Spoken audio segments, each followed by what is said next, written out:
Hi there. Thanks for stopping by my little tamarind gardening channel. Um, Today I just wanted to talk about two trees that I recently picked up from my local nursery and how I repotted both of them in slightly different ways um, to address some issues with how I'm going to be taking care of them long term. So, what I ended up doing, first I actually ended up working on this tree over here, and then I ended up working on this guy, the shorter tree. Um, this one, I was definitely impressed with the size of the pot and the length of the tree. I want to say this tree's probably about like at least 5 feet tall. Um, but long story short, I basically ended up um, tilting this tree. Like you could see that the base of this tree was kind of at an angle. So the root ball was okay. I just ended up putting it in a pot, in a slightly bigger pot, at a better angle, which I'll show you here in a minute. And then this shorter tree here, you can see there had like some yellowing leaves and stuff.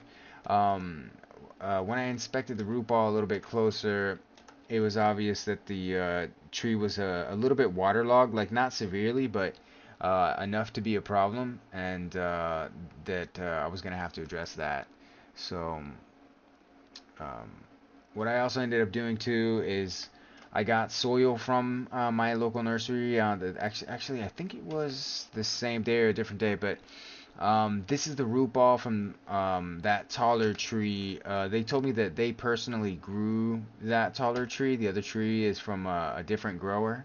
And then this is a sweet tamarind tree, as can be seen on the label over there. But yeah, this one was pretty easy because I was basically just slip potting it. But aside from teasing the bottom of this tree a little bit. It had a very flat, what do they call that? Water table.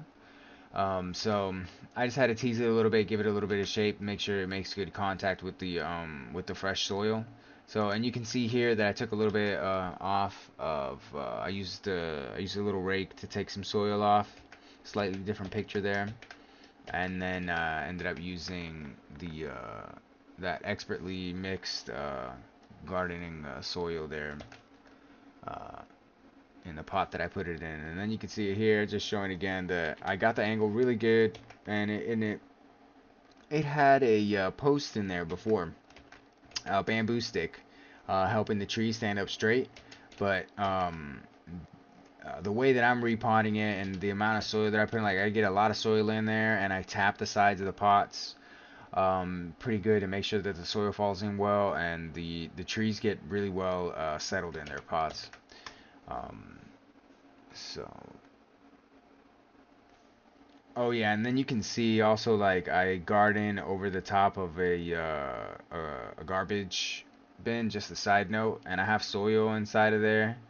Um, and then I also have this wooden plank here, and I have like two little, you can't see them, but they're like two little things that are stopping this plank from actually falling off and going into the garbage or something, because that's no good. But so this little plank on here is real stable on there too while I'm working, so I can smack the trees, the sides of the pots and stuff, and it's not a big, I'm not worried about it falling.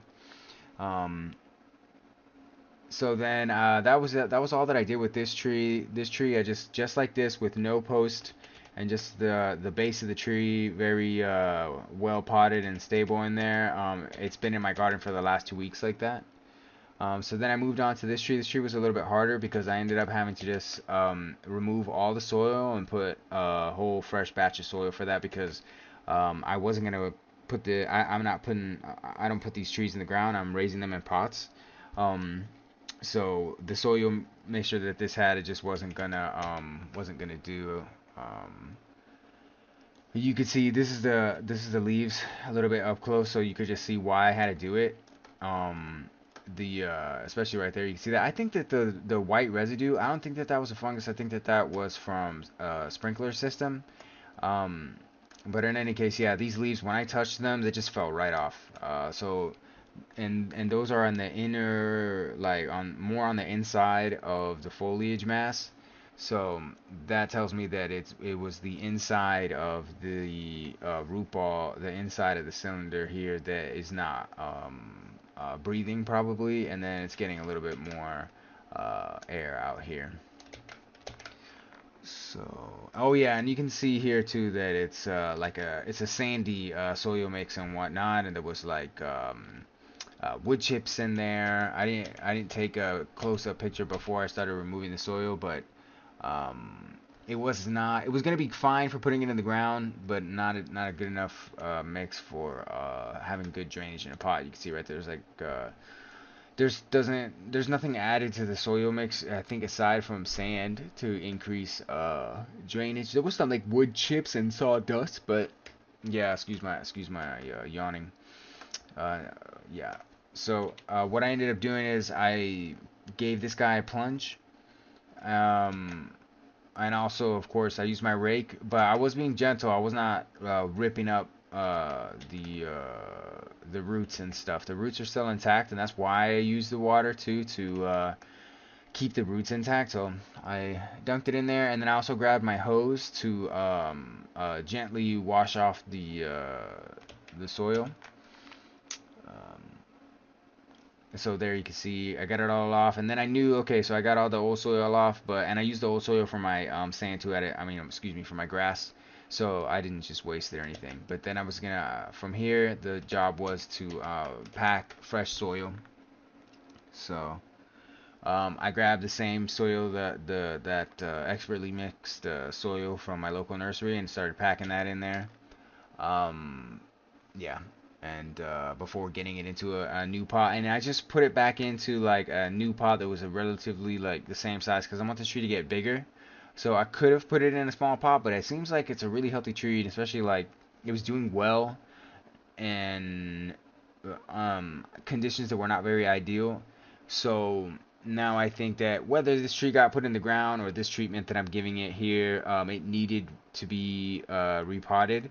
So, or like it needed its situation to be changed. I think it's gonna bounce back and like do awesome here. I think it's gonna get big, and I'm definitely giving it room to grow. So, I ended up putting it in a pot that's basically the same size as the pot that I got it in. And of course, like I was saying before, like I removed that post that was there that was tied to the tree to help stabilize it. And it's just potted really well. And I made sure that the base of the tree is pretty much sticking up. It's pretty much upright. But this tree is pretty sturdy. Like I don't know. It's definitely different than there are two genetically different trees. This trunk is like, I wasn't worried as much about it like moving in the wind. It is shorter, but like it's a bit of a stiffer tree. So that's another thing. It's, interesting. Makes it interesting getting trees from different places. Not that I'll be doing it all the time. I don't have enough money for that. But yeah. So that's those two trees right there, and they're doing well. So the only reason why I really wanted to show this video is just that it's been about like 2 weeks, and the treatment that I gave this tree right here, it's like not it's no longer getting those the leaves are not turning yellow, so it's kind of like frozen where it's at, sort of. But it's not like growing back like crazy yet that I can see, but I'm keeping an eye on it. But it's doing well. It's in a shady area, not completely shady, like some good shade in the afternoon. And then this one's doing well too. And just it's not staked up or anything. But it's still doing well. Oh yeah, and the other thing was that I didn't root prune, so I think I forgot to mention that. So I didn't root prune, so that's why I didn't chop back any of this foliage that would maybe be unnecessary, and I'd potentially knock those back to also help the tree be more stable, because it's going to be less affected by the wind. But since I didn't do any root pruning on either one of these, then I could leave the extra foliage, and I'm hoping the tree's going to get stronger. It's not going to make the tree look prettier this year, but it's basically going to like hopefully make both of these trees look prettier next season or next year, because I got the chance to get stronger because I left that extra foliage and it's got its root mass on there. And now this soil drains really well, and these pots have good drainage, so they should be rocking moving forward. And I'll do an update and show how well these trees are doing, definitely by next year. Um, so it can be done, and then I think with some patience, like this one might kind of stay dormant potentially, like worst case, but I think it won't die and it'll do really well next season. But I expect to see improvement this season, though. I don't think it's gonna like stay kind of like shocked for the rest of the season. But one thing's for sure, it's not going backwards. It's not going downhill. I was gentle with the roots, and it's been about two weeks, and it's doing fine. It's you can tell that it's not gonna be going downhill at all. It's gonna, if it's not doing anything, it's gonna go uh, move forward positively here soon. So um, thanks again, to anybody. I know there's only like 2 or 3 people who are actually interested in this, like me. But that's okay. But I hope whoever gets, if even one person gets value out of this, that's great. Thanks for watching. If you have any feedback for me, I'm just this is kind of my own personal research. I'm not an expert. I'm just an artist. Feel free to leave it in the comments. But yeah, this is just my experience with the tamarind tree. And yeah, thanks for listening. Good luck in your garden. And I'll have an update on these trees sooner than later, I'm sure.